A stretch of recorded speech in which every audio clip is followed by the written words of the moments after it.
gracias por la invitación. La verdad es que es un placer estar en León. Además, estoy especialmente contento de ir después de José Antonio Aguirre.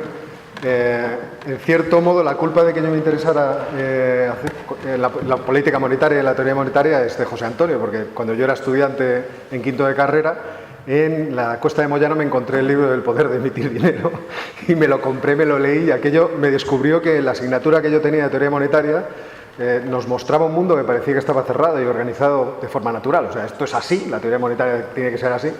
Y tu libro tiene bastante la culpa de que yo viera que no es así, que había otras cosas que hacer, que había que... En fin, había que rascar mucho dentro de lo que es la teoría monetaria para comprender en qué consiste. Y buena parte de culpa la tienes tú. Te aviso que en ese libro a Adam Smith le trato un poco mal y después he cambiado de opinión. Bueno, es posible. De igual forma, tu libro, que tenía unas pastas naranja, la portada naranja, ese le tengo absolutamente destrozado. Bueno, me han pedido que hable acerca de la teoría de las zonas monetarias óptimas y de su relación con el euro, y me ha salido una especie de clase. O sea, me vais a tener que perdonar porque me ha salido así una cosa un tanto académica. Y desde ese punto de vista, me disculpo así a priori, pero es lo que hay. La teoría de las zonas monetarias óptimas es responsabilidad de un premio Nobel de Economía, Robert Mundell, que a los estudiantes de economía les será conocido por el modelo Mundell-Fleming, que es modelo que hace con Marcus Fleming, de tratar de introducir lo que es la investigación de la macroeconomía abierta dentro del modelo ISL. Y por lo tanto, el punto de partida de la propia teoría es un punto de partida, entre comillas, keynesiano, haciendo esa distinción entre la economía de Keynes y la economía keynesiana, que no es exactamente lo mismo, pero tiene ese punto de partida. Entonces, la idea que tiene Mundell, en realidad, surge de la discusión que en el momento en que él está planteando el problema, hay acerca de qué es más conveniente, si tener tipos de cambio fijos o tipos de cambio flexibles. ¿Qué tipo de régimen cambiario es mejor para un país? ¿Cómo se pueden absorber de forma más eficiente los choques económicos que pueden producirse desde el exterior? Es decir, imaginemos que hay algún tipo de conmoción económica en el mundo y eso va a afectar a varios países, pues ¿cómo se readaptan las relaciones entre esos países teniendo en cuenta que puedan tener tipos de cambio fijos o flexibles y eso cómo puede afectarles? Entonces, dentro de esa discusión, ahí aparece la idea de la teoría de las zonas monetarias óptimas. Porque la idea consiste en decir, bueno, pues a lo mejor una forma de evitar estos choques, esta diferente afectación de los países cuando se produce un mismo fenómeno económico a nivel global, sería que tengamos unos tipos de cambio fijos. Pero si eso es así, en cierto modo, nuestras monedas, el que sea una moneda nacional, la de cada uno de los países, pierde sentido. Entonces, podría tener sentido que hiciéramos desaparecer las monedas nacionales y obtuviéramos solamente una. Es decir, tener una sola moneda para 5 países es prácticamente lo mismo que tener 5 monedas distintas unidas con un tipo de cambio fijo. Y de aquí surge la idea. Lo que pasa es que si tú tienes una moneda única, también tienes que tener una única autoridad monetaria. Y eso implica otra serie de cuestiones sobre las cuales había que pensar. Entonces, la idea de si una zona monetaria óptima puede funcionar o no, lógicamente está detrás también de la idea de si el euro como zona monetaria única es una zona monetaria óptima o no. Entonces, como os digo, el asunto es investigar si una vez que hacemos la zona monetaria, las distintas regiones, si se produce algún tipo de conmoción económica, van a verse afectadas de forma distinta, es decir, de forma asimétrica, y qué tipo de soluciones deberían existir o condiciones dentro del área para que ese choque asimétrico no se produjera. Entonces, generalmente lo que dice la teoría de Mundell es que si los países tienen ciclos económicos sincronizados, y eso quiere decir que actúan de forma similar en su desempeño económico a lo largo del tiempo, y además existe una flexibilidad dentro del área para que cuando se produce alguna conmoción se reasignen recursos de forma flexible entre las distintas áreas de la zona. Entonces, esa posibilidad de ser elástica, la zona monetaria, va a permitirla sobrevivir. ¿De acuerdo? Entonces, esa zona podríamos decir que en ese sentido va a ser óptima. Entonces, cuando se lo planteaban, decían, bueno, pues vamos a ver exactamente qué características tiene que tener la zona monetaria para que efectivamente funcione de forma suave y sea resistente, bueno, podemos decirlo de forma cursi, resiliente, como se dice últimamente, hemos adoptado el término, sea resistente a las posibles adversidades que se producen en términos económicos en el mundo. Entonces, el primer punto es decir, bueno, pues está claro que lo que tiene que haber es una compensación entre beneficios y costes. Si obtenemos altos beneficios por unir todos los países en términos de comercio, nuestra actividad se incrementa, pues esto va a ser claramente una ventaja. Y si además los costes de oportunidad de perder nuestra moneda nacional y de perder nuestro tipo de cambio flexible con otros países se reducen, o existen mecanismos para que estos costes de oportunidad sean reducidos, entonces mejor que mejor. La zona monetaria funcionará. Entonces, para que esos costes de oportunidad sean bajos, es para lo que se hacen diversos estudios para ver qué características tienen que tener los países que forman el área para que efectivamente su manera de reaccionar ante las cosas que ocurren en la vida sea de forma similar. Y entonces plantean los distintos autores, porque esto es algo que empieza en los años 60, en el año 61, pero se va prolongando a lo largo del tiempo.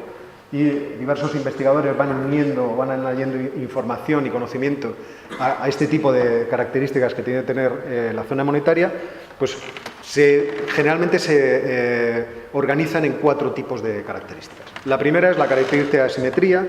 Entonces, lo que se dice, los países deben tener ciertas propiedades que hagan que los riesgos de que se produzcan choques se reduzcan, ¿vale? O sea, nosotros tenemos que tener ciertas características, los países que formamos el área monetaria, que de forma natural reduzca el que vaya a haber riesgos de que se produzcan movimientos extraños en la economía que nos puedan afectar a todos.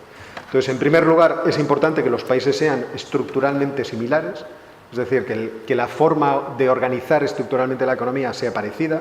Países que tengan un alto sector terciario, es decir, agrícola, y países que tienen un bajo sector terciario tendrían estructuras descompensadas, entonces se podrían producir fenómenos, por ejemplo, imaginemos que un país como Rumanía sufre una gran sequía.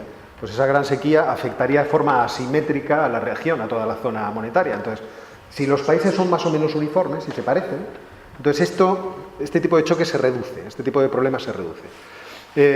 Y al mismo tiempo, el que la estructura sea parecida, permitiría que el ciclo económico de cada país se sincronizara, en el hecho de que las variaciones del Producto Interior Bruto serían más o menos iguales y tendrían la misma periodicidad en cada uno de los países. En segundo lugar, tendríamos las características o las propiedades de flexibilidad. Una vez que se produce un choque, y ese choque es asimétrico, imaginemos que los países no son estructuralmente iguales, pero existen mecanismos que pueden amortiguar el efecto negativo que se puede producir en unas partes de la zona y los efectos positivos que se pueden producir en otra parte de la zona por un choque económico que les venga del exterior. Entonces, si existe flexibilidad para absorber estos choques, entonces la cosa podría funcionar. Generalmente se citan 2 elementos, que son la flexibilidad de salarios y la flexibilidad de los mercados laborales. Es decir, ahora lo explicaré con un poco más detalle con un gráfico, pero la idea es que si de repente, por lo que sea, la demanda de productos en Alemania crece muchísimo y en España se reduce muchísimo, el desempleo que se va a producir aquí y la restricción de trabajadores o la escasez de trabajadores que se va a producir en Alemania debería poder compensarse, debería poder haber algún mecanismo que redistribuya recursos productivos, en este caso trabajadores de España, hacia Alemania, ¿vale? Y si eso existe, entonces la zona monetaria puede enfrentarse con éxito a los choques que le puedan venir desde el exterior.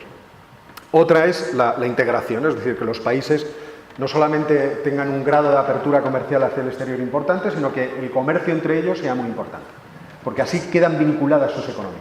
Entonces, los choques que les afectan a unos pueden transmitirse de la misma forma hacia los otros. Y luego tenemos, en último lugar, los últimos autores, y ya veréis que esto tiene una cierta mala intención, afirman que cuando existen choques de tipo asimétrico, es decir, golpes de la economía mundial que pueden afectar de forma distinta en las regiones del área, una forma de solucionarlo, un mecanismo de solución, sería hacer transferencias fiscales. Es decir, si hay paro en España y no hay paro en Alemania, debería haber transferencias fiscales desde Alemania a España para tratar de soportar la reducción de consumo y de demanda que se va a producir en nuestro país.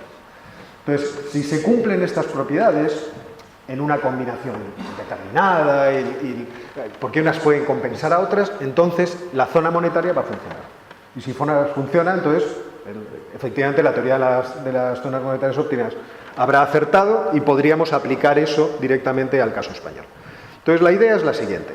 Imaginemos que tenemos un país A, por ejemplo, cuya función de oferta agregada y demanda agregada es esa, es decir, la demanda, que obviamente para el que no sea especialista, no sé si todo el mundo es economista, he visto un gráfico de oferta-demanda, espero que sí. Pero aquí la idea es que cuanto más baratos sean los productos en el país, más se van a demandar, y para los oferentes pasa lo contrario, es decir, cuanto más caros sean los productos, pues más se tratará de vender.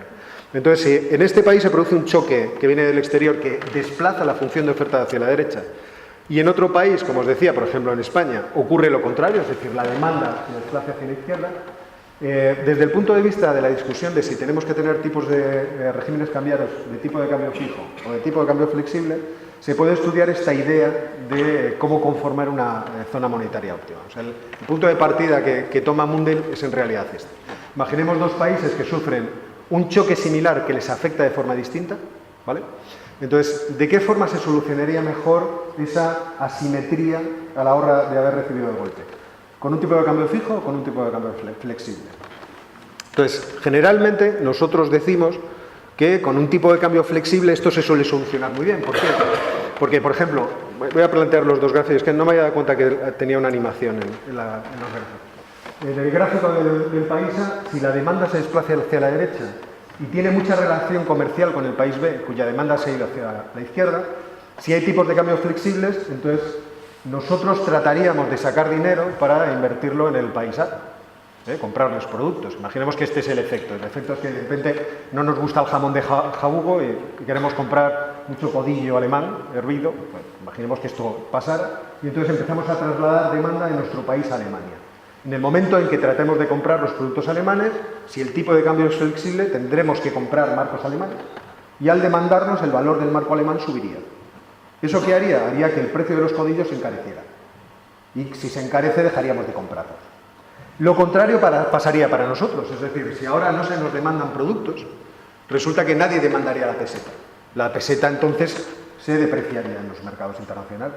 ¿Y eso qué haría? Que nuestros productos fueran mucho más baratos y por lo tanto se comprarían más. Entonces la idea que existe en el tipo de cambio flexible, dicho de forma muy genérica y sin entrar en detalles, es que aquí existe un proceso autocorrectivo. Cuando se produce un choque asimétrico entre las zonas, entre los países, los tipos de cambio flexibles te ayudan a corregirlo solo. Y entonces pues no tendrías un coste especialmente grande, ¿vale?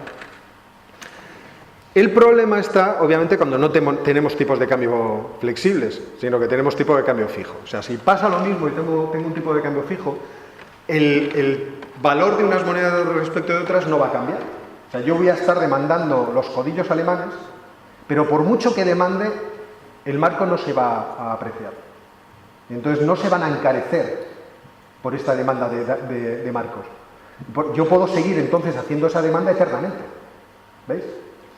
Y lo mismo ocurriría en España. O sea, tenemos menos demanda de nuestros productos, pero como el tipo de cambio es fijo, nadie vendría aquí a no comprarnos. O sea, la situación de no compra se mantendría eternamente porque no depreciamos nuestra moneda, ¿vale? Entonces, ¿cómo se puede solucionar una situación como esta? Y este es el problema que se plantea en las zonas monetarias óptimas. O sea, yo pongo tipos de cambio fijos y tengo un choque exógeno económico entre los dos países y el tipo de cambio es fijo, ese desequilibrio se mantiene eternamente e incluso se incrementará. O sea, tendremos un problema de que cada vez demandaremos más productos alemanes y cada vez menos productos españoles. Entonces, ¿cómo podemos mantener esto? Y es aquí cuando entran las propiedades que citaba antes. Es decir, si existen mecanismos autocorrectores, esto se podría mantener. Y solamente por poneros un caso, o sea, si tenemos, por ejemplo, flexibilidad salarial, ¿qué es lo que ocurriría en estas economías? Si hubiera flexibilidad salarial en Alemania, como el factor productivo trabajo cada vez es más escaso, se encarecería. Entonces, al aumentar los salarios, esto se transmitiría a los precios, subirían los precios y los empresarios, al ver que se encarece el coste de producción, reducirían la producción. ¿Vale? Entonces, sería una forma de solucionar este problema. Y en España, ¿qué pasaría? Lo contrario. Como hay mucho desempleo, los salarios se desplomarían, los precios bajarían y entonces la producción se incrementaría. ¿Vale? Es por poneros un ejemplo. O sea, los mecanismos de autocorrección funcionarían en este sentido. Entonces, cuando tú estás pensando en una zona monetaria óptima, estás pensando en países que van a tener un tipo de cambio fijo, pero necesitas que existan ciertas condiciones para que cuando hay un choque que afecta de forma distinta a los países, corrija los problemas que se van a producir. ¿Vale? ¿Está más o menos claro? Bien. Pues una vez planteada esta idea, lo que tenemos que empezar a preguntarnos es si realmente va a funcionar, ¿vale? Hay gente que afirma que el tipo de cambio flexible no es la única solución y que el tipo de cambio fijo no es la única solución, porque siempre hay a medio y largo plazo un desarrollo de la economía que puede ir en contra de lo que acabamos de decir. Entonces, por ejemplo, si no hay ausencia, si no hay mecanismos de corrección dentro de la zona, tú podrías decir, pues lo que más nos conviene es que haya tipos de cambio flexibles. ¿De acuerdo? Olvidemos la idea de la zona monetaria óptima, porque estos países son muy desiguales, y entonces mantengámonos con tipos de cambio flexibles, porque estos corrigen los distintos impactos asimétricos que se puedan producir entre los países. Pero el problema es que cuando se produce una depreciación, por ejemplo, imaginemos que a nosotros ya no nos demandan tanto, y nuestra moneda se deprecia, y de repente eso hace que nuestras exportaciones, sean más atractivas, porque la gente dice, voy a España y compro jamón baratísimo, vamos a hacerlo todos. Eso tiene un reverso tenebroso, y es que la depreciación encarece tus importaciones. O sea, ahora te sale más caro comprar fuera. E imaginemos que el país depende, para poder producir, de importar toda la maquinaria de su sistema productivo. Entonces, esto del tipo de cambio flexible ya no parece tan bueno. No sé si me explico. Entonces, si esto no es tan bueno, entonces a lo mejor el tipo de cambio fijo es mejor. O sea, lo que quiero reflejar con esto es que, fijaos que cuando yo cojo el argumento de este tipo de cambio, o este régimen cambiario es mejor que el otro, siempre puedo encontrar algún tipo de justificación dentro de la teoría para decir, bueno, pero esto es dudoso. Y esto es lo que ocurrió a medida que la teoría de las zonas monetarias óptimas se fue desarrollando, que empezó a vivir en una situación de indefinición. ¿Por qué? Porque había gente que te iba añadiendo conocimiento en el sentido de el tipo de cambio flexible es estupendo, y otros que te decían el tipo de cambio fijo es estupendo. Y existía, en términos académicos, cuando lo ibas leyendo los artículos, existía una indefinición, de tal forma que el político que recibía este tipo de información no sabía qué atenerse, o sea, qué es mejor, una cosa o la otra, ¿vale? E incluso se introdujo otra pieza de cargo dentro de estas justificaciones, que es la siguiente idea. Bueno, imaginemos que iniciamos iniciamos una zona monetaria óptima juntando países que son muy heterogéneos, como los europeos. De tal forma que sabemos que la teoría de las zonas monetarias óptimas nos va a decir que eso va a salir mal, ¿vale? Pero nos dice que va a salir mal si contemplamos el problema estáticamente. Porque si nos unimos, eso puede poner en marcha procesos que nos permitan ir adquiriendo las características o las propiedades que hagan que esa zona monetaria vaya a funcionar, que es lo que se llama la hipótesis de endogeneidad. Si nosotros podemos unir países heterogéneos, pero esto generará una serie de procesos endógenos, o sea, esto generará en ellos una serie de movimientos que les hará irse igualando. De tal forma que a medio y largo plazo esto acabará funcionando bien. Y entonces ahí existe una bibliografía muy diversa, cogiendo propiedad por propiedad, diciendo, pues mira, pues parece que las uniones monetarias incrementan la apertura comercial. Las uniones monetarias aumentan la sincronía de los ciclos económicos. Los precios de los bienes tienden a igualarse, los mercados dejan de estar segmentados. Ya no tenemos que hacer discriminación de precios entre países porque ya cada vez estamos más armonizados en cuanto, por ejemplo, a las barreras comerciales y no comerciales. Este tipo de cosas. Vale, yo me acuerdo cuando yo empecé a dar clase, que era un profesor además muy malo porque era un novato, yo tenía en mi aula, yo tenía 24 años cuando empecé en la universidad a dar clases, tenía en mi aula alumnos que eran incluso mayores que yo. Y entre ellos había un funcionario, en ese momento, de aduanas, porque era ingeniero agrónomo, quería luego estudiar economía. Este muchacho luego acabó siendo profesor de mi departamento, colega mío, y un día me vino a decir, Óscar, me gustaría hacer una tesis doctoral sobre las barreras no arancelarias que se establecen dentro de la Unión Europea. Y yo dije, ¿pero de eso existe? Y dice, sí, claro, nosotros ponemos trabas al comercio dentro de la zona euro incluso, para que no haya libertad total de movimiento de bien mercancías. ¿Por qué? Porque a algunas no nos conviene. Entonces, yo le dije, me parece poco oportuno, siendo tú funcionario, que te dediques a explicar las trampas que hacemos. O sea, no parece una cosa ocurrente. Pero bueno, existen muchos artículos diciendo que todas estas cosas se van desmontando, que los mercados de trabajo se hacen más flexibles. Esto parece un poco extraño en ausencia de grandes crisis económicas, que es lo que hemos visto, por ejemplo, en nuestro país. Hasta que no ha habido una conmoción muy grande, la reforma salarial o la reforma del mercado de trabajo no lo ha hecho mucho más flexible. Pero quiero decir que empezaron a surgir todo tipo de teorías que eran justificativas de estas cosas. Pero esto es independiente, o da lo mismo. ¿Por qué? Porque en el caso europeo, la puesta en marcha de la zona monetaria óptima, que es el euro, no fue una decisión económica. No se basó desde ningún punto de vista en una decisión económica, sino que era una decisión política.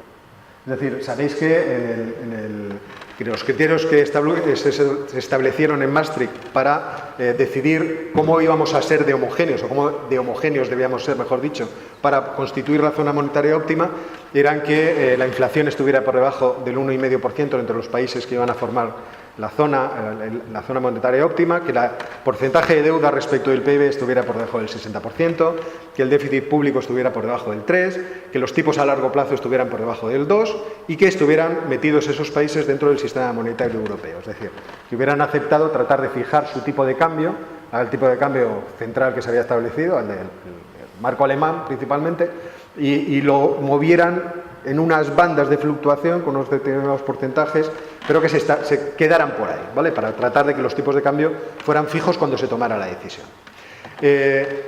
Pero se demuestra que este empeño era un empeño político en que en ningún momento nadie se preguntó qué tipo de mecanismos correctores debemos introducir para evitar la heterogeneidad evidente de los países.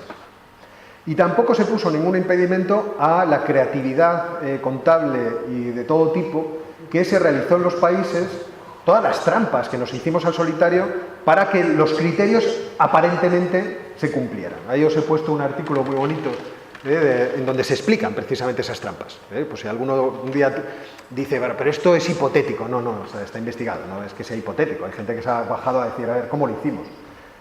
Para mí nunca ha sido hipotético porque yo he conocido personalmente al que hizo una tesis doctoral para apañar lo de la deuda pública en España. O sea, el que inventó los criterios y se los imaginó y vio cómo tenía que funcionar, ese escribió una tesis doctoral con esa idea. O sea, no es una cosa hipotética, son cosas que han existido y que existen. Bueno, aquí tenéis, en esta pequeña tabla, podéis ver, pues esto es divertido, a ver dónde está el número de veces que se violó el criterio de 3% del déficit, por ejemplo. Esto es una cosa divertida, porque dices, España nunca lo violó, Grecia 9 veces, pero Italia 6, Alemania 5 veces. Claro, estas cosas son interesantes de verlas desde este punto de vista. Entonces, realmente fue una unión política. Y esa unión política, una vez que se lanza, es verdad que nosotros tenemos que hacernos cuenta de ella.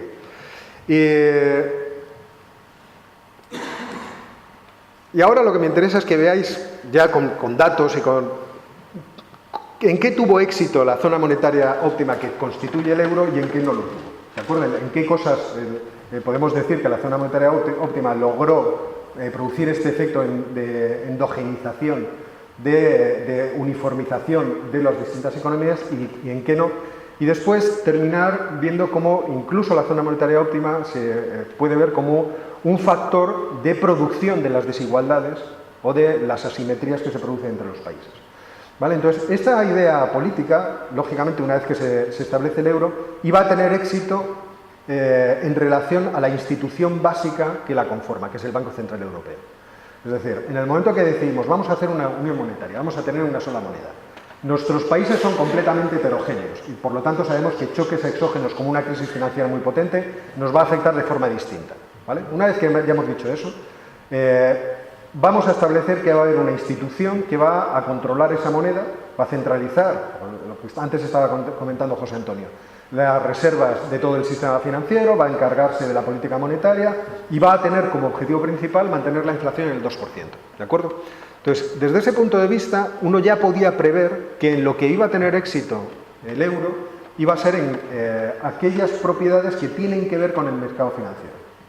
Es decir, los criterios que se tenían que cumplir o las convergencias que se tenían que realizar para que la zona monetaria óptima funcionara y que se iban a tener éxito, es decir, que efectivamente se iban a realizar, iban a ser las que estaban relacionadas con el poder que se le iba a otorgar a ese banco central supranacional que iba a estar por encima de los bancos centrales nacionales. Y entonces esto se ve claramente en los diferenciales de inflación y en los diferenciales de tipos de interés. Es decir, la idea de que la inflación afecta a nuestras decisiones respecto al tipo de interés porque afecta a nuestra expectativa del futuro, va a ser algo que va a conectar de forma inmediata la inflación con los tipos de interés. Y entonces esto se ve claramente cuando lo vemos en gráficos. Si os fijáis, aunque parezca que hay mucha dispersión en cuanto a la inflación, que es el gráfico que tenemos a la derecha, la dispersión se sitúa entre el 1 y el 3%. O sea, se logró contener la inflación más o menos a la media que se deseaba por parte del Banco Central Europeo. Es cierto que Alemania, por ciertas decisiones de contracción de la política fiscal, produjo niveles de inflación mucho más bajos tradicionalmente que los que se producían en el resto de la zona euro, pero la convergencia en cuanto a tipos de interés a largo plazo demuestra que desde este punto de vista se produjo este proceso endógeno de convergencia de los países europeos. Es decir, el Banco Central Europeo consiguió que el criterio de que vayamos a una mayor integración financiera realmente se cumpliera. Y si vamos, por ejemplo, lo tengo un poco más adelante, si vamos a las... a ver dónde lo tengo, no me digas que lo he borrado, aquí. Si vamos a la integración financiera, a los índices de integración financiera, teniendo en cuenta que el índices como esto, FinTech es un índice agregado de diversas cuestiones que calcula el propio Banco Central Europeo, teniendo en cuenta que 1 significa la máxima integración financiera, es decir, que todos nuestros países funcionarían como una sola área financiera en la cual cualquiera podía pedir prestado o realizar depósitos en cualquier punto de esa área, de la zona euro, pues efectivamente en el periodo hasta 2006 se consiguió. O sea, lo que se observa es que la cosa iba bien desde ese punto de vista. O sea, estamos consiguiendo ese tipo de convergencia, ¿de acuerdo? E incluso, si nos fijamos, la catástrofe de la crisis financiera ahora mismo está remontándose. O sea, podríamos volver a decir, esto ha sido un episodio pasajero, hemos sido conmocionados por un hecho extraordinario, pero poco a poco seguimos recuperando la senda de volver otra vez a la convergencia financiera. Y esto también se ve, por ejemplo, en la dispersión de los tipos de interés de la deuda pública, de los bonos, cómo se dispersan en el momento de la crisis, pero vuelven lentamente a converger, aunque sigan teniendo diferenciales cuando lo observamos de forma cercana. ¿Qué más cosas tenía yo por aquí? Perdonadme, que me pierdo ya mismo, como me he saltado las transparencias. Estábamos en esto. Y también lo podíamos ver, por ejemplo, respecto de la dispersión de los tipos de interés al cual reciben financiación las corporaciones no financieras. O sea, desde el punto de vista del mercado financiero, los economistas suelen reconocer que la zona monetaria, el euro como zona monetaria fue una zona monetaria óptima. Pero si nos vamos a otras cuestiones y vamos buscando en otros indicadores, entonces ya la cosa empieza a cambiar.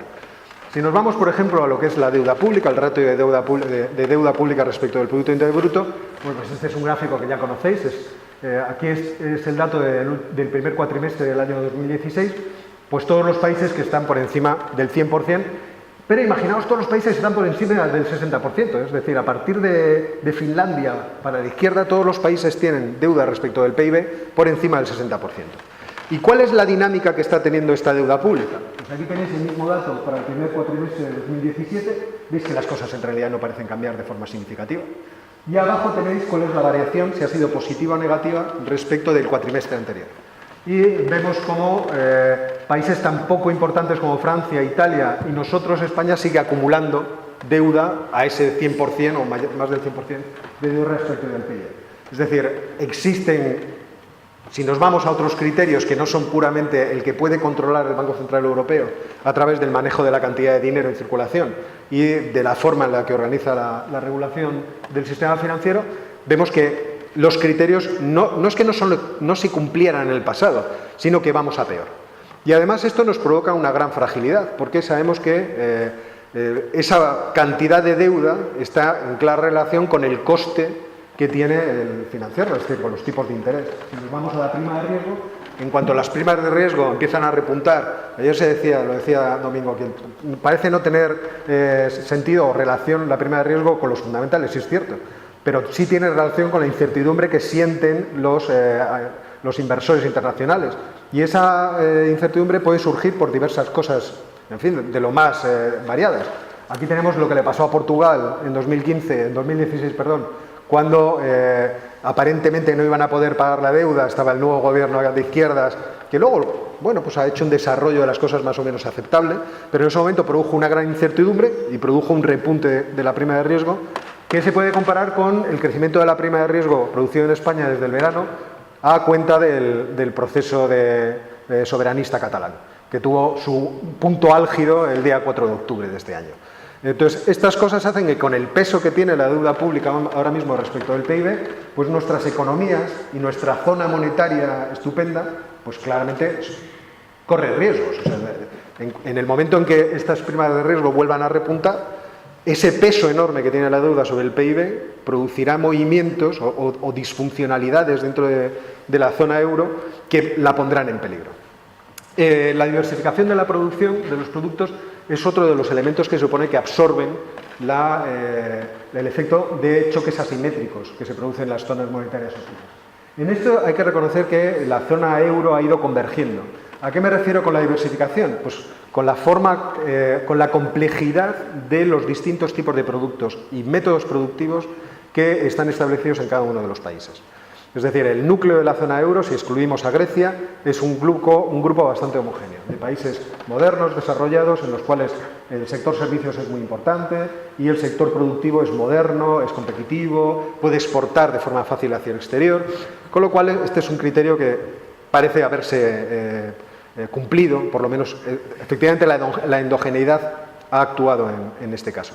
Luego tenemos la movilidad del factor trabajo, o sea, algo en lo que insisten mucho los economistas que defienden las zonas monetarias óptimas, es que cuando se producen choques asimétricos tiene que haber movimiento de los recursos productivos fácil.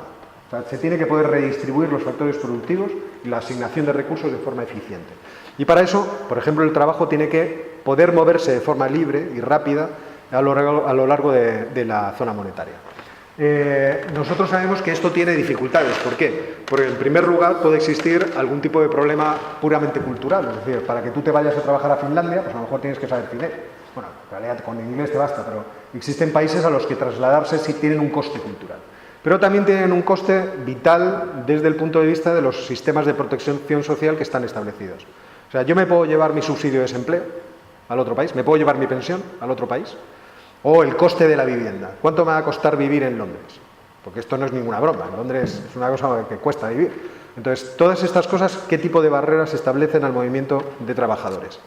Y aunque, como se comentaba ayer, la movilidad del trabajo en los Estados Unidos se ha reducido, sigue siendo mucho más grande que la de los países europeos. Ahí tenemos los 15, ahí tenemos en los Estados Unidos, esta es otra estadística parecida, y lo que vemos es que el grado de movilidad, es decir, el porcentaje de gente que se mueve a lo largo, por ejemplo, de los estados, en los Estados Unidos de América, es mucho mayor que en Europa. ¿Por qué? Pues principalmente porque no existen estas restricciones a las que me he referido antes. No solo porque la legislación laboral sea muy distinta, sino porque no existe, por ejemplo, este tipo de estado del bienestar que te impide moverte de un sitio a otro no existe. Tampoco existe la barrera idiomática. Entonces, desde este punto de vista, la zona euro, como zona monetaria óptima, nunca funcionará, porque siempre va a tener este tipo de dificultad. La flexibilidad de precios y salarios, lo mismo. Es decir, aquí estaríamos hablando de legislación laboral, pero si nos fijamos, pues esto es un mapa en donde se mide con un índice cuál es el volumen o la intensidad, vamos a decir, de la legislación laboral. Es que en Europa la intensidad de la legislación laboral es muy grande. Y es otro factor que impide que se pueda flexibilizar el coste de la mano de obra, de los factores productivos, y por lo tanto que esto se pueda trasladar a los precios. De tal forma que cuando se produce un impacto que es asimétrico entre las distintas regiones, la variación de precios y la asignación de recursos no te permite, no hay elasticidad para poder absorberlo. Entonces este es otro de los problemas que tiene el euro como zona monetaria óptima. ¿De acuerdo? Y luego está el problema de las transferencias fiscales. Claro, en última instancia, muchos economistas dicen, vale, la zona monetaria que llamamos euro tiene muchos problemas por la heterogeneidad de los países, pero si hubiera sistemas de redistribución fiscal, esto podría evitarse.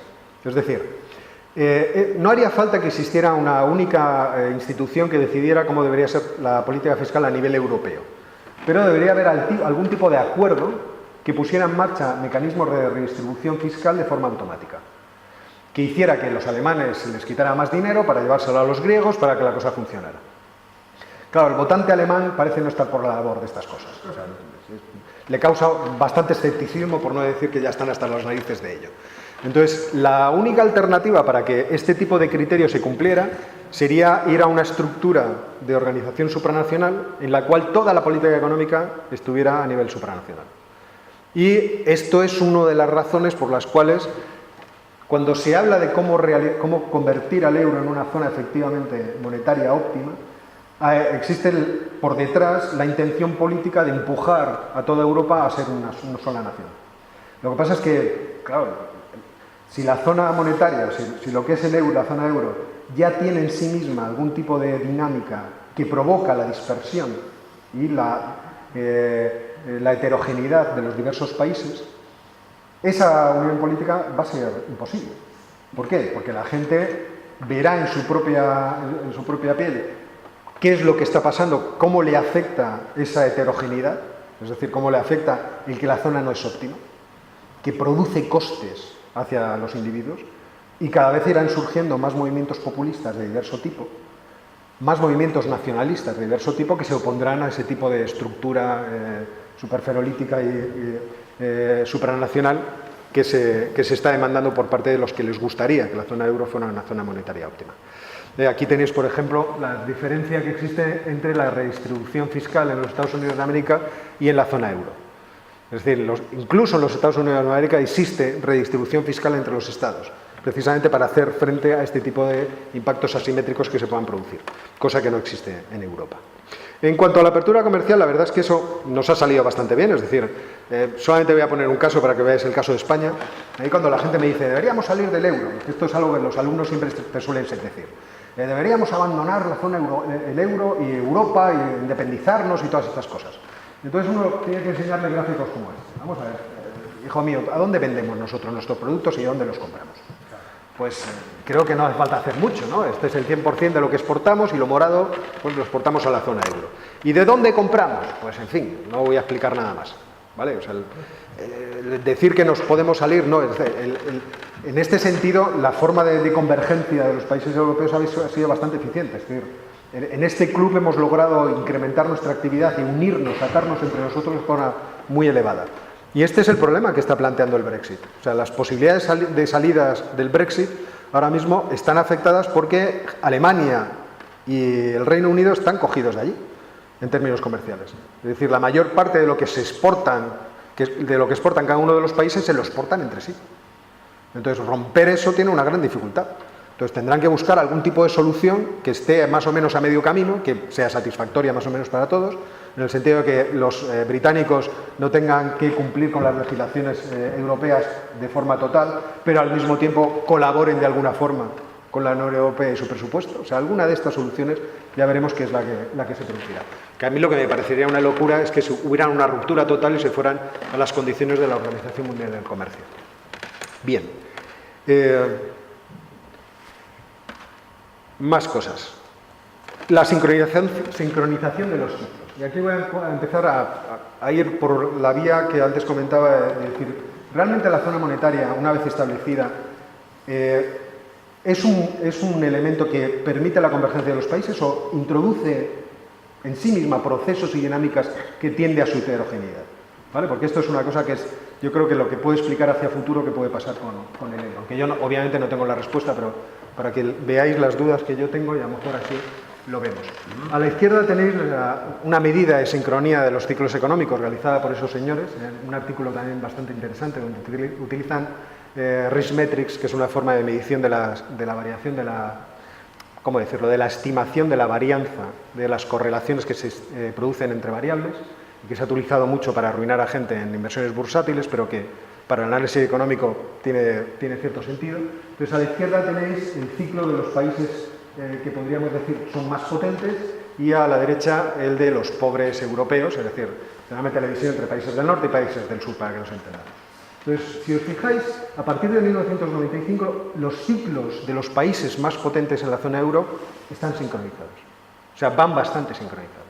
Pero si nos vamos a la derecha y vemos cuál es la sincronía de los países del Mediterráneo y del sur de Europa, vemos que no existe sincronía en ninguna de los ciclos económicos.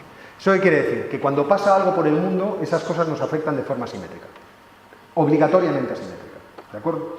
Y esa asimetría, por así decirlo, en cómo nos afectan las cosas, además se ve en las relaciones que se establecen entre nosotros.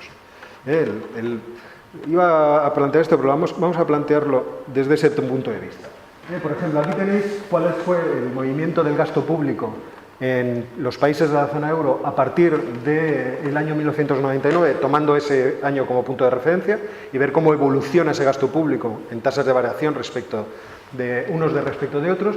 Veis por abajo cómo Alemania contiene el crecimiento del gasto público y cómo por arriba el resto de países empieza a expandir su gasto público de forma espectacular, ¿vale?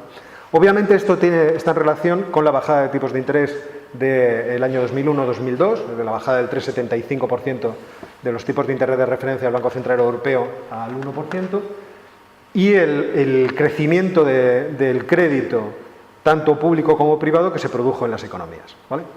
Pero esto tuvo un efecto asimétrico, precisamente por esa diferencia que existe entre los países de la zona euro, entre Alemania y los países periféricos.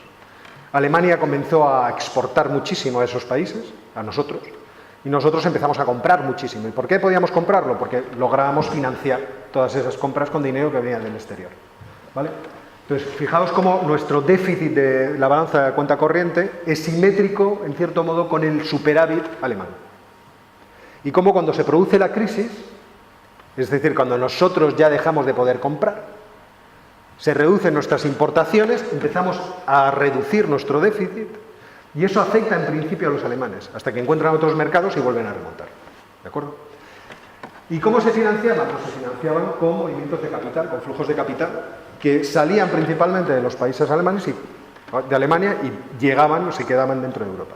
Entonces veis cómo los flujos de inversión de capital crecen de forma elevadísima hasta la crisis y de repente se cortan. ¿De acuerdo? Y esto lo produce la zona monetaria óptima. Es decir, el hecho de que en Alemania hubiera una política salarial de contención, una política fiscal de contención, y que las oportunidades de beneficio en el sur de Europa fueran extraordinarias, hizo que el ahorro fluyera de forma masiva, como un maná, y cayera sobre nosotros. ¿Por qué? Porque además aquí nosotros teníamos unas condiciones, había un mercado inmobiliario que iba a absorber toda esa cantidad de dinero, y además iba a reactivar toda la economía de forma masiva, absorbiendo esas posibilidades de gasto. Entonces, lo que se ve es que, efectivamente, si nos vamos al endeudamiento privado, que es la línea azul que va por ahí arriba, ese endeudamiento privado se aceleró de forma brutal. Todo ese dinero que llegaba principalmente para meterse en nuestros bolsillos y comprar casas o comprar, yo qué sé, coches. Y, bueno, esto como lo hemos visto todos durante la crisis, o durante el auge, mejor dicho. O sea, yo me acuerdo cuando vi al fontanero de mi barrio llegar con un Q7 y aparcarlo en la puerta de la urbanización. Fue como decir, algo está cambiando de forma muy radical en España. Y esto ya veremos en qué se sustancia. O la gente te decía, ¿cómo no tienes una televisión plana si hoy en día todo se financia? O otro te decía, ¿las vacaciones a Torrevieja? No, ahora nos vamos al Mar Rojo a bucear. O sea, porque la financiación era algo que estaba en la mano de todo el mundo para hacer de esa vida una cosa maravillosa. Pero lo que es interesante, y es lo que quería traer a vuestra atención, es que una vez que esos flujos se cortan y el endeudamiento privado, esa línea azul, empieza a reducirse, de repente aparece el endeudamiento público. O sea, si veis, la línea negra es el endeudamiento público, que iba reduciéndose hasta que empieza la crisis, y en ese momento, en las necesidades de financiación del Estado y del Estado del Bienestar, hacen que empecemos a necesitar endeudarnos. Todos podríamos haber dicho, oye, si el problema es el endeudamiento y está en el sector privado y el sector privado lo está solucionando, no nos endeudes tú, por otro lado. O sea, déjanos. No cometas este error. Pero ese error se cometió y el endeudamiento empezó a crecer de forma disparatada.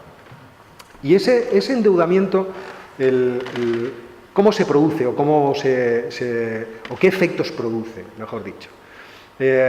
Vamos a ver, el problema que yo veo en todo esto, y no solamente soy yo el que lo ve, hay un trabajo de Günther Schnabel que está muy bien sobre esta cuestión, además muy reciente, es que en la constitución de la zona monetaria óptima y el manejo de un tipo de interés a nivel de toda una zona monetaria muy potente, de forma artificial, produce ciclos austríacos. ¿Vale? Una forma, por ejemplo, de reflejarlo es la que produce el profesor Schnabel, comparando la dispersión que hay entre los tipos de interés de mercado en relación con la regla de Taylor. No sé si sabéis lo que es esto, pero los bancos centrales se supone que tienen que tener un comportamiento predecible, y para tener un comportamiento predecible se suelen enunciar unas reglas de comportamiento que dicen que yo moveré el tipo de interés en una cuantía determinada dependiendo de cuáles sean los desequilibrios que se producen en la inflación, es decir, si yo tengo el objetivo de que la inflación sea el 2%, si la inflación es mayor o menor, yo tengo que mover el tipo de interés para corregir eso, y de las variaciones que se producen entre la tasa natural de producción, es decir, el nivel de la producción que debería tener la economía de forma normal, y el nivel de producción que tiene actualmente, ¿vale? Entonces, ese tipo de interés podríamos suponer que nos está dando la referencia de todos los tipos de interés de los países, ¿vale? Pero luego está el tipo de interés de mercado. Entonces, si el tipo de interés de mercado se mueve mucho respecto al tipo de interés de referencia, puede ocurrir que ese tipo de interés de referencia esté por encima y por debajo del tipo de interés natural. Es decir, del tipo de interés que debería existir para que la oferta y la demanda de ahorros se igualaran.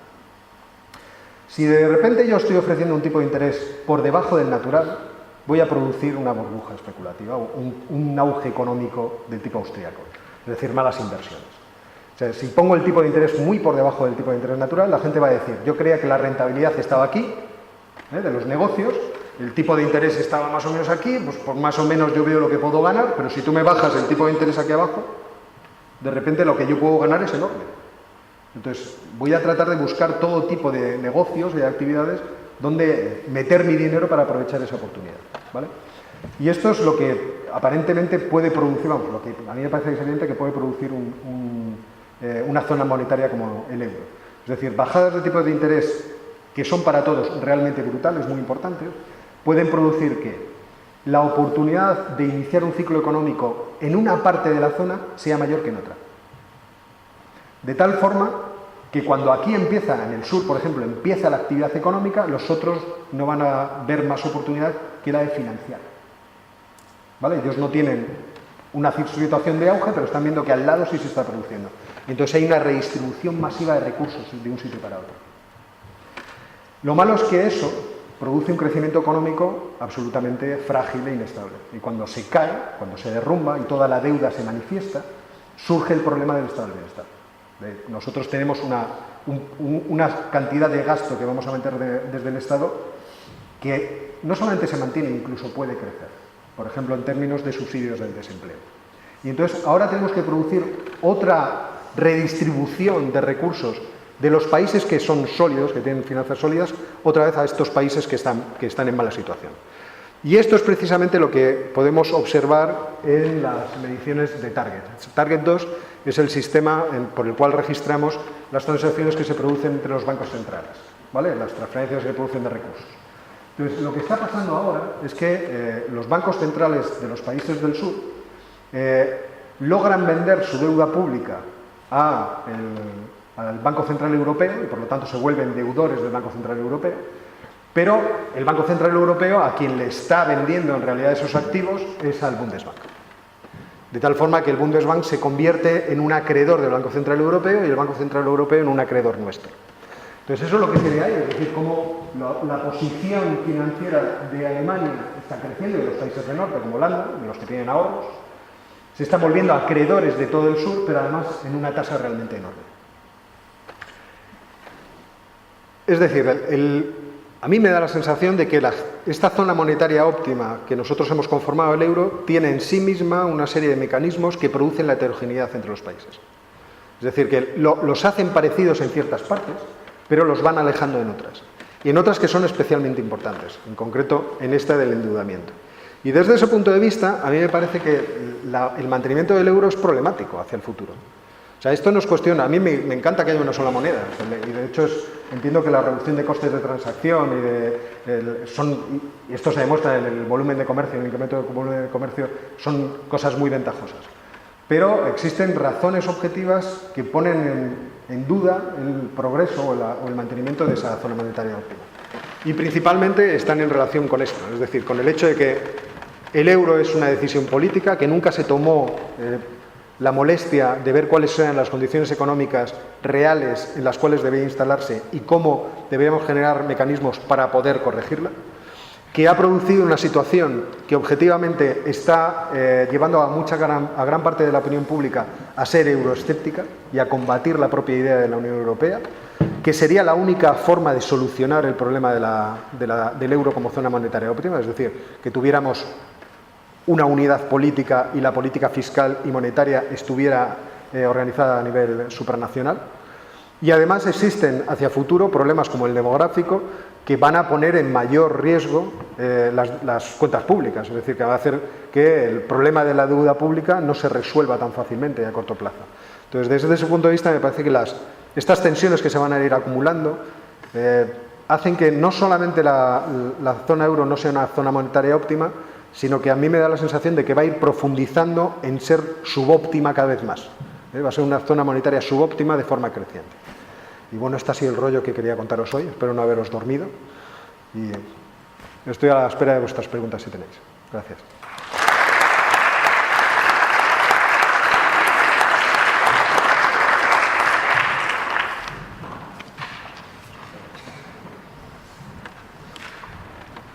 Efectivamente os he dormido. Yo entiendo así un poco, como no sabía muy bien tampoco el público al que me dirigía, va a ser una clase más que otra cosa.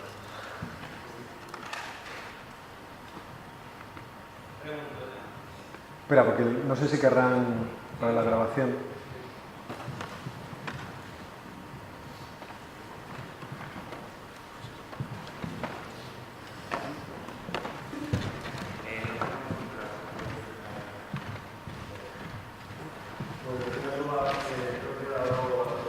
Sí, vale. Gracias.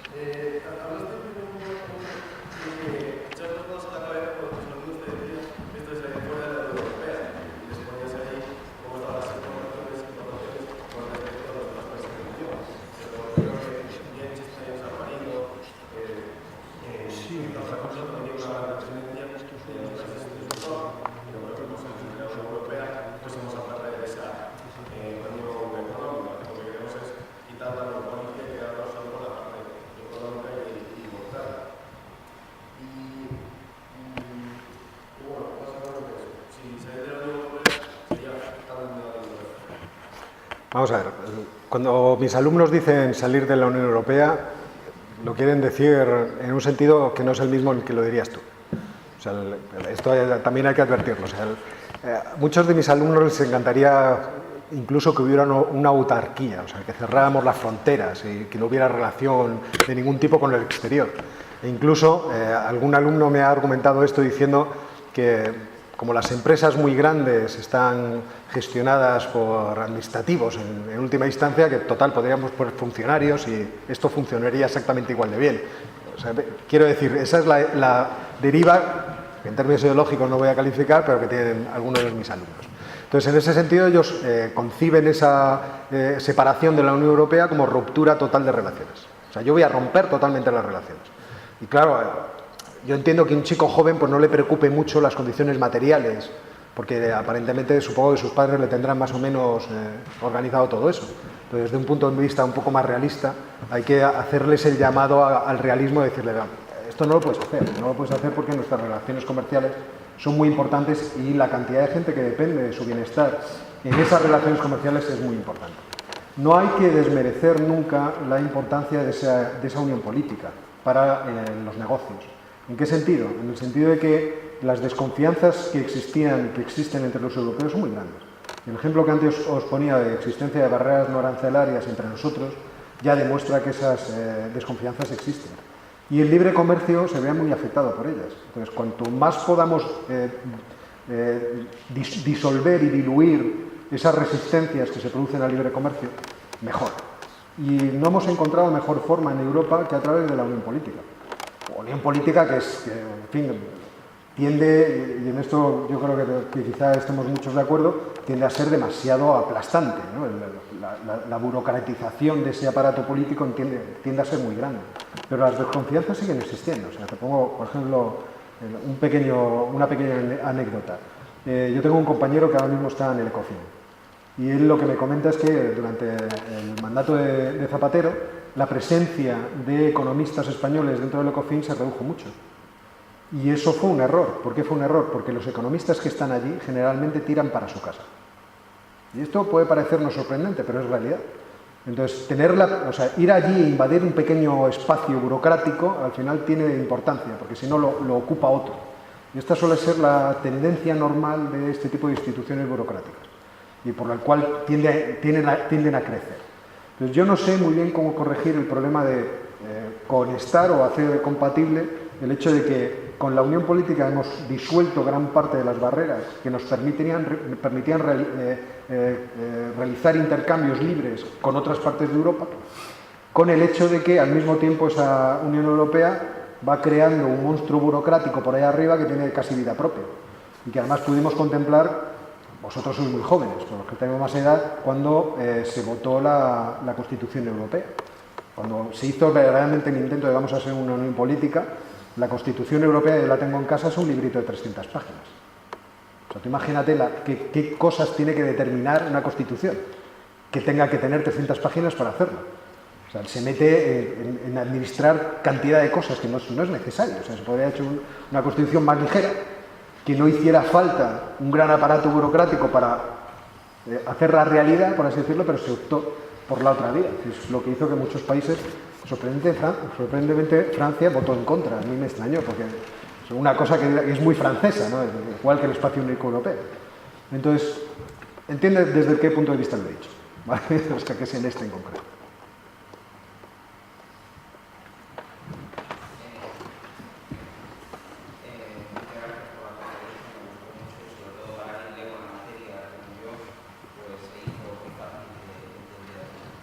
Respecto de esto último, el Tratado para la Constitución de la Unión Europea tenía más de 300 artículos y luego en Francia se rechazó, en España se votó a favor, mayoritariamente, y sin embargo lo metieron luego del Tratado de Lisboa, casi al pie de la letra, o sea, que al final querían hacerlo y lo hicieron, ¿no? Y claro, es que yo creo que la Unión Europea no puede sino fracasar. Por el sencillo motivo, ayer ponía domingo el ejemplo de Estados Unidos. En Estados Unidos, 60 millones de personas en 1893, si no recuerdo mal, y que 25 millones se movían a una exposición que había habido en Chicago.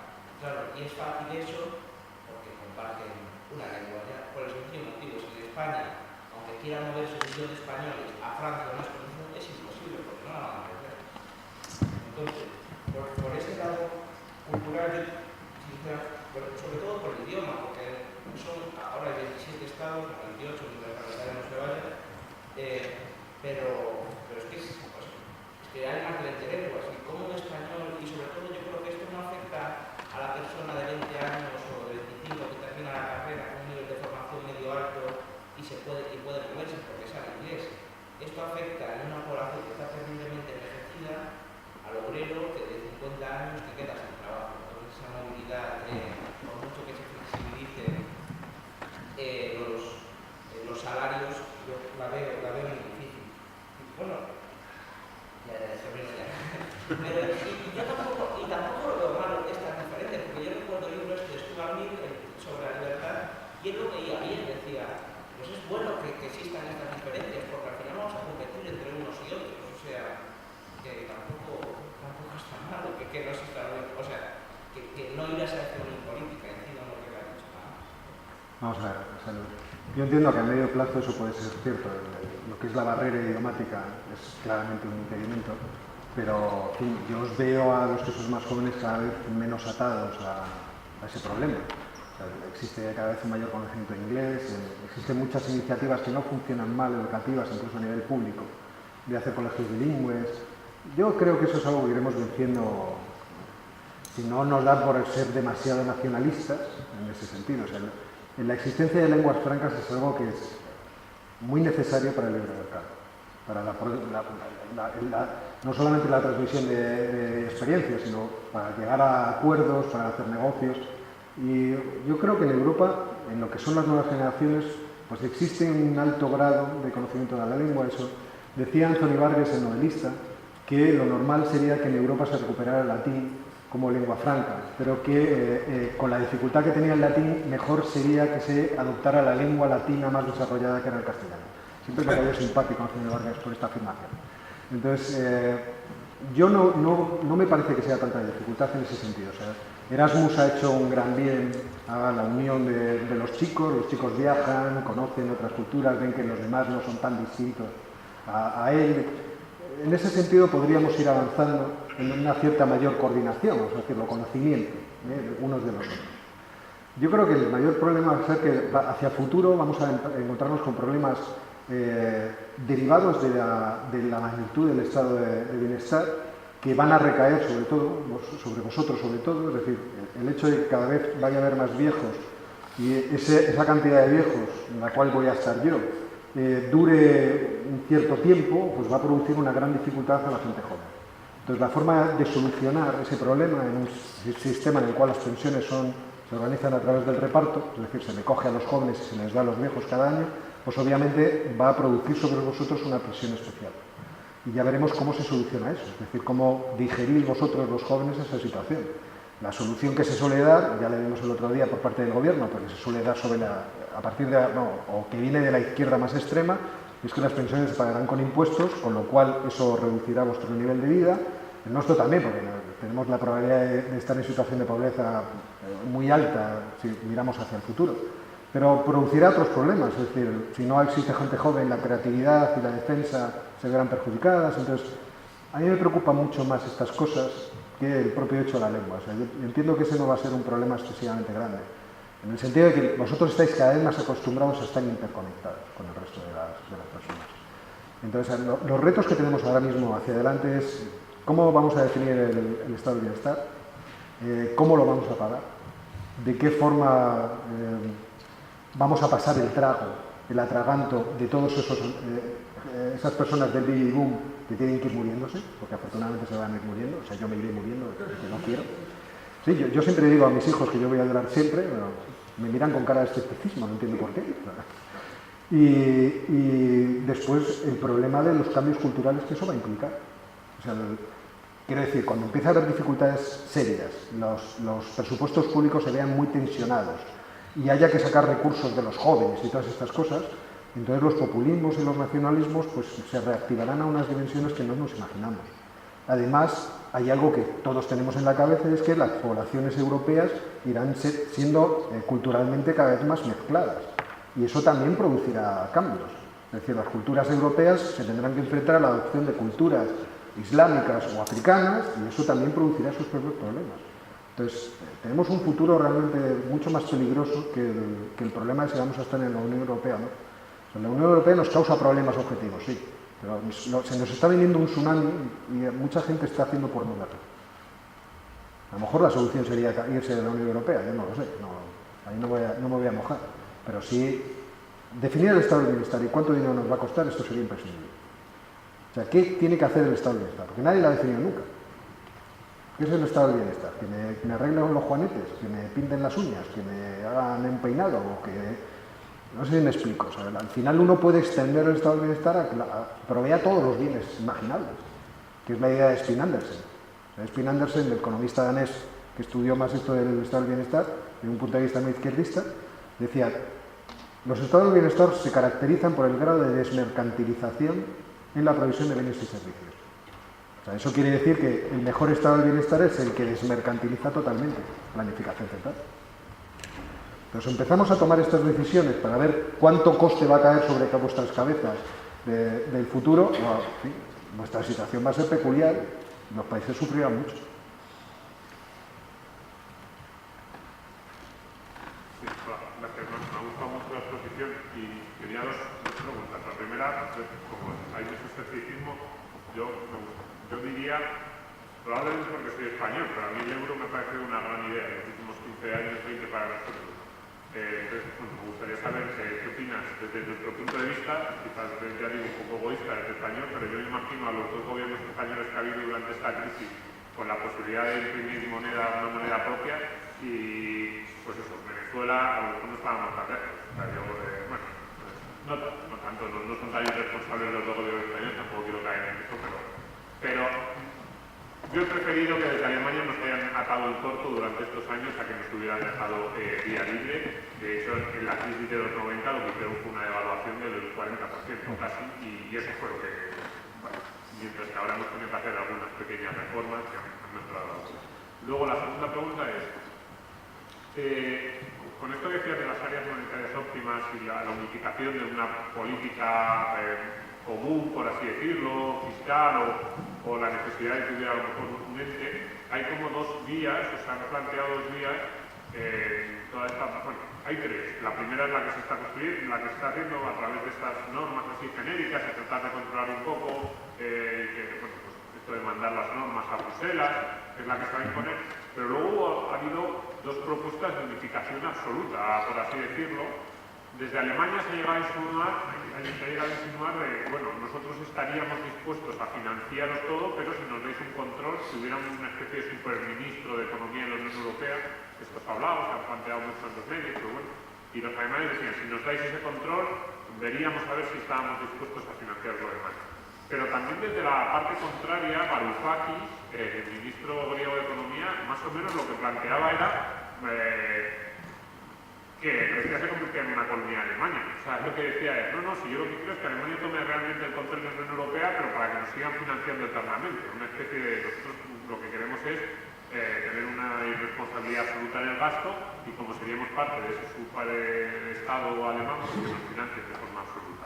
Entonces, bueno, me gustaría saber si tú crees que tiene alguna posibilidad de que se concrete esto, cuáles serían los peligros que tendría.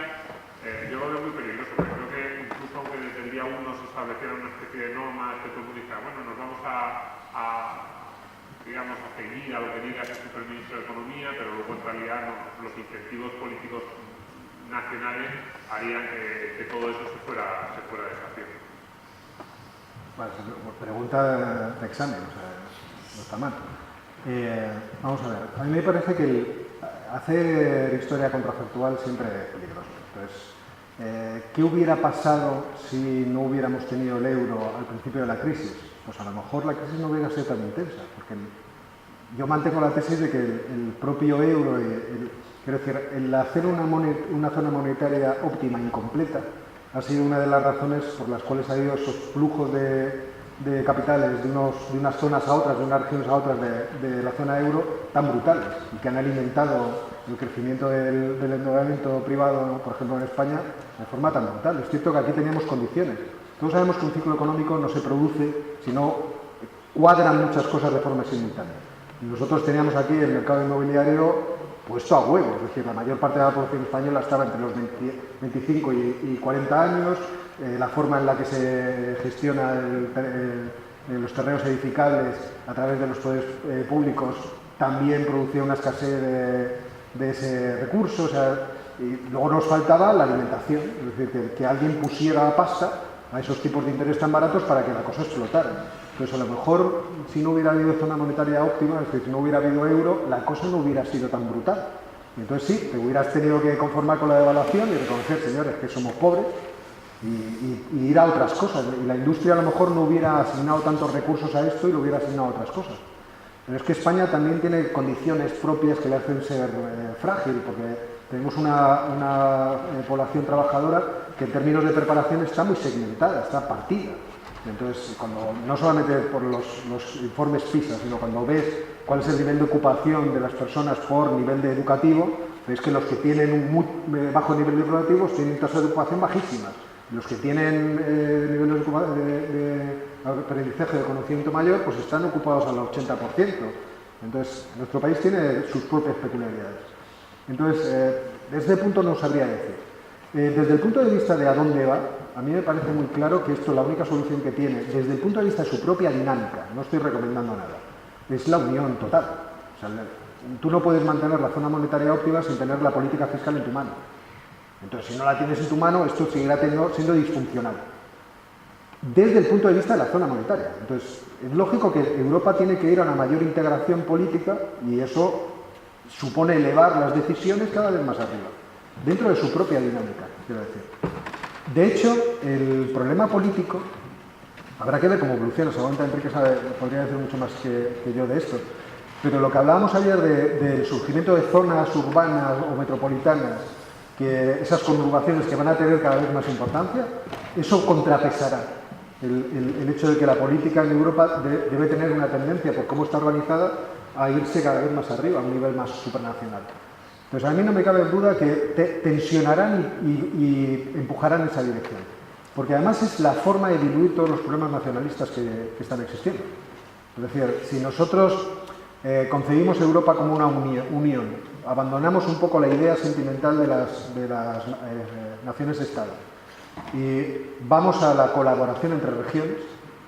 Entonces muchas cosas nos empiezan a cuadrar. Lástima que les cuadren también a los nacionalistas, pero quiero decir, empieza a haber un tipo de interrelación dentro de la propia Unión Europea, de regiones con regiones, por intereses, bueno, que pueden estar conectadas a través de las infraestructuras con el programa TEN-T, que es un programa muy ambicioso de tener interconectado por carretera, tren y por mar toda la Unión Europea, de tal forma que los ciudadanos tendríamos ahí margen de movimiento. Pero habría que ver cómo se haría el diseño por arriba. Pero claro que va, yo creo que va inevitablemente a eso. Porque si no, la alternativa me parece es ir acumulando tensiones hasta que en un momento alguien diga, bueno, alguien en Alemania diga que se salgan. O sea, se acabó, que se salgan. O nos salimos. O nos salimos.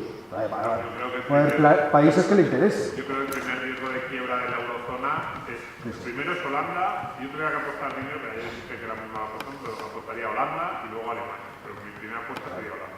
Claro, pero no se va a ir Grecia, que tiene un sistema... Claro. Pero además es que, imaginémoslo Grecia, de eso lo digo mucho cuando os explico a los alumnos, es que Grecia además tiene un sistema de bienestar muy caro. Porque te vas al interior y son todo valles y subidas y bajadas, y luego son 1000 islas. Pero si te pone malo uno en una isla, tienes un ambulatorio ahí, ¿no? Pero si no lo tienes, ¿cómo le recoges para llevarle al hospital? O tienes un helicóptero, tienes un barco. O sea, eso hace muy caro el sistema de bienestar dentro de Grecia. No me extraña que quieran ser colonia de Alemania o de quien fuera, porque es caro, es objetivamente caro, además de la idiosincrasia natural del griego. Aquella historia de Lili de las piscinas era maravillosa. O sea, solamente había 3 piscinas declaradas en Grecia. Como no hace calor, nadie se baña, pues una cosa, en fin. Entonces sí. Dime. Esto... Es que quieren grabar lo que Es que además vamos un poco más de tiempo. Si lo puedes reservar para la Lo hablamos. Solo para yo una pregunta más simple de todas. Dime. Fíjate que, brevemente, por cierto, la producción en España en el último contrato productivo solo ocupa un 5,6, 6%, etc. No está tan importante como parece que tenemos que hablar. La producida durante por eso. La pregunta es, parece que Europa parece que está pergeñando un plan napoleónico keynesiano para crear una estructura endogámica perfecta en sí misma para poder beneficiarse con el turismo, cuando el proceso productivo de la globalización lo que nos invita a pensar es a comerciar con otras partes del mundo que están en los otros extremos, precisamente el mercado blanco, que es el mercado de la empresarialidad, o como el mercado que estamos haciendo aquí en Europa, tiende como Alibaba, Amazon, etc., a poner productos en cualquier parte del mundo. Y nosotros parece que lo que has estado aquí en la presentación enseñándonos, ¿no? Que queremos que se diseñe el sistema político y económico, y luego ya la ingeniería fiscal, eso atrae, para solo comerciar con nosotros mismos, como si, por ejemplo, aquí en León solo comerciáramos con los habitantes de León, las empresas, etc. No es un proceso europeo de la zona euro anti-globalización. Bueno, dos cosas. Primero, la cuestión de la construcción. Es cierto que la construcción, como porcentaje del PIB, parece un porcentaje pequeño, en cuanto a población trabajadora es un poco mayor, pero cuando tú inicias el crecimiento económico a través de la construcción, o sea, se produce ese tipo de efecto, eso tiene una gran virtud, y es que una vez que la casa está hecha tienes que llenarla. Y entonces, todo el resto de la industria va con ellos. La capacidad del sector inmobiliario para absorber, para arrastrar, mejor dicho, la actividad económica de un país es muy grande. En cuanto a la segunda cuestión, es verdad que se han iniciado, o están instaladas dentro de la mente de muchas personas jóvenes, no tan jóvenes, en algunos países europeos, la idea de absorción de recursos sin riesgo, principalmente del Estado, y nada más. O sea, yo voy a montar una empresa con el objetivo principal de extraer recursos públicos o fondos públicos, porque esta frase además me la dijo a mí una vez un compañero. Me dijo, Óscar, ¿se te ocurre qué tipo de fondos públicos podemos extraer? Y yo decía, esto como si fuera la minería de recursos públicos. O sea, vamos a encontrar algún pozo de recursos públicos, ahí minamos para conseguirlo. Y entonces es verdad, o sea, cuando se hacen estadísticas entre los jóvenes, encuestas, perdón, se les pregunta, ¿usted quiere ser empresario o no? Y tal, pues hay un porcentaje significativo de gente que lo que quiere es el riesgo cero. Y eso es un problema obvio que nosotros tenemos. Al principio de la Unión Europea, es decir, antes de que la globalización se manifestara de forma total, tenía mucho sentido. O sea, España tenía mucho sentido que se uniera a la zona económica potente que tenía al lado. Y además, si tú ves cómo va gravitando la actividad económica en Europa alrededor del Pentágono de Oro, ¿no? París, Hamburgo, Ámsterdam, Londres, toda esa, pues tiene sentido. Pero en el momento en que iniciamos el juego con otros actores que van sacando de la pobreza cientos de millones de personas y se va iniciando esa actividad tan maravillosa de colaboración, de que vamos a meternos todos juntos en este follón, de buscar la satisfacción de necesidades unos respecto de otros, pues eso no tiene mucho sentido. Y hay que empezar a plantearse las cosas, quizá no me malinterpretéis, pero un poco en sentido escandinavo. La economía tiene que estar muy abierta y muy arriesgada. Y si te pueden despedir con cero coste, mejor. Y luego que tú quieres demandar estado del bienestar, bueno, vamos a ver cómo lo organizamos para que efectivamente si te caes haya ahí algún tipo de colchoneta. Porque eso yo entiendo que la gente siempre lo va a demandar. O sea, el estado del bienestar es imposible acabar con él porque lo va a demandar la gente. La gente es conservadora en ese sentido y con razón por naturaleza. Pero ¿cómo hacemos que la parte productiva sea cada vez más arriesgada y más emprendedora?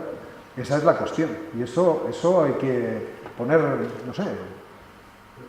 Sí.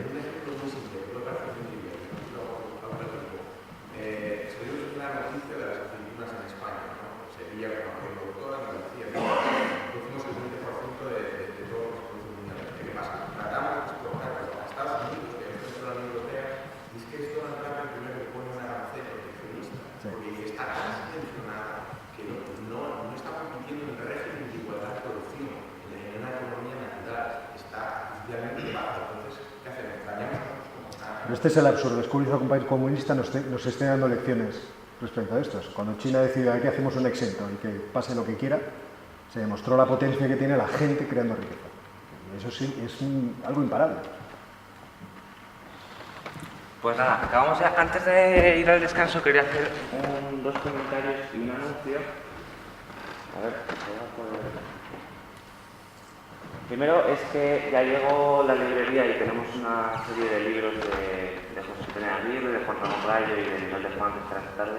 Creo que también hay alguna unidad del libro que tiene Oscar Vara y está donde teníamos antes la mesa del registro. En segundo lugar, no vamos a poder hacer el taller de política monetaria por problemas de tiempo y de logística, pero en sustitución voy a hacer un anuncio y es que en Valor, que es uno de nuestros colaboradores, es una agencia de valores de aquí de León que comercializa solo fondos de inversión value, va a ofrecer un puesto de trabajo en principio en prácticas, en un contrato de prácticas de Segulem a los asistentes de este curso.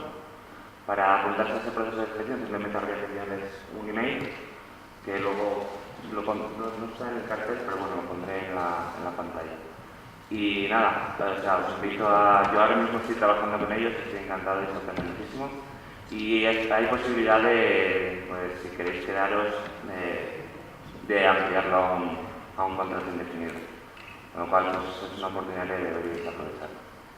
Así que nada, eso es todo, nos vamos al descanso y empezamos a 1:30, o menos 25.